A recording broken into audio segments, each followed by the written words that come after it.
یوم یحمى علیہا فی نار جہنم فتکوی بہا جباؤہم وجنوبہم وظہورہم ھذا ما کنزتم لانفسکم فذوقوا ما کنتم تکنزون۔ قرآن کہتا ہے جو اپنے مالوں سے زکوٰۃ نہیں دیتے، کل قیامت کے دن وہی سونا وہی چاندی پگھلائی جائے گی۔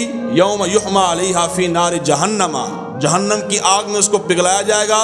فتکوی بہا جباؤہم وجنوبہم، پھر اسی سونے اور چاندی کے ساتھ اس کو پگھلا کر اسی کے ساتھ اس کے پیشانیوں کو بھی داغا جائے گا، اس کے پیٹھوں کو بھی داغا جائے گا۔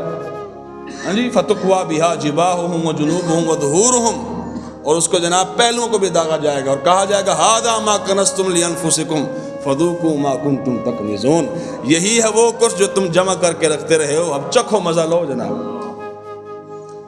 یہاں علامہ الذہبی علیہ رحمہ نے کتاب الکبائر کے اندر ایک بڑی دلچسپ بات لکھی ہے کہ بھائی 3 مقامات اللہ نے ذکر فرمایا ہے۔ فرمایا پہلا کہ جباؤہم، ان کی پیشانیوں کو داغا جائے، علیہا فی نار جہنم فتکوی بہا جباؤہم وجنوبہم وظہورہم، ان کے جناب پیشانیوں کو داغا جائے گا اور ان کے پہلوؤں کو داغا جائے گا۔ کیوں یہی چیزیں کیوں خاص کی گئیں، وہ باقی جسم کو کیوں نہیں داغا جائے گا؟ امام ذہبی فرماتے ہیں اس کی وجہ یہ ہے کہ ہم نے اپنے عام حالات میں بھی دیکھا ہوگا کہ جب کسی کے پاس غریب آتا ہے مانگنے کے لیے تو سب سے پہلے کہاں بل پڑتا ہے؟ کہاں پڑتا جی؟ متھے دے بل پہنو، پھر منگن آ گیا۔ اللہ سب سے پہلے اسی کو داغے گا کہ تیرے سامنے میرا بندہ آیا تو تم متھے دے بل چاڑے تے چاڑے کیوں ہے؟ تو اپنے پیو نے دینا سی، تینوں میں نہیں دیتا ہوا سی نا، میں تینوں دیتا ہوا سی، تیرا کام سے دے دینا، اس لیے پہلے اس کو داغا جائے گا۔ اور پھر امام ذہبی فرماتے ہیں کہ اگر ماتھے پر بل نہ بھی لائے تو کئی لوگوں کی عادت ہوتی ہے منہ پھیر لیتے ہیں، پھیرتے کہ نہیں پھیرتے؟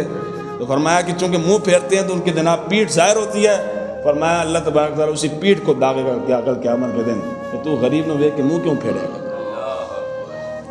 بات سمجھ آئی کہ نہیں آئی؟ اس لیے زکوٰۃ فرض ہے، اس کے اندر غریبوں کا حصہ ہے۔ انما الصدقات للفقراء والمساکین والعاملین علیہا والمؤلفۃ قلوبہم وفی الرقاب والغارمین فی سبیل اللہ وابن السبیل۔ یہ قرآن نے سارے مصارف زکوٰۃ ذکر فرمائے ہیں کہ اس کے اندر فقراء کا حصہ ہے، مساکین کا حصہ ہے، ابن السبیل کا حصہ ہے۔ یہ سارے حصے اللہ تبارک تعالیٰ نے فقراء کے رکھے ہوئے ہیں، غرباء کے رکھے ہوئے ہیں۔ اگر آپ اپنے مال میں سے 2.5% زکوٰۃ ادا کر بھی دیں گے تو اس سے کوئی قیامت نہیں آ جائے گی، وہ آسمان نہیں کھڑا ہو جائے گا، کچھ بھی نہیں ہوگا، بلکہ حدیث کے مطابق اور قرآن کے مطابق تمہارے مال میں اللہ اور اضافہ فرما دے۔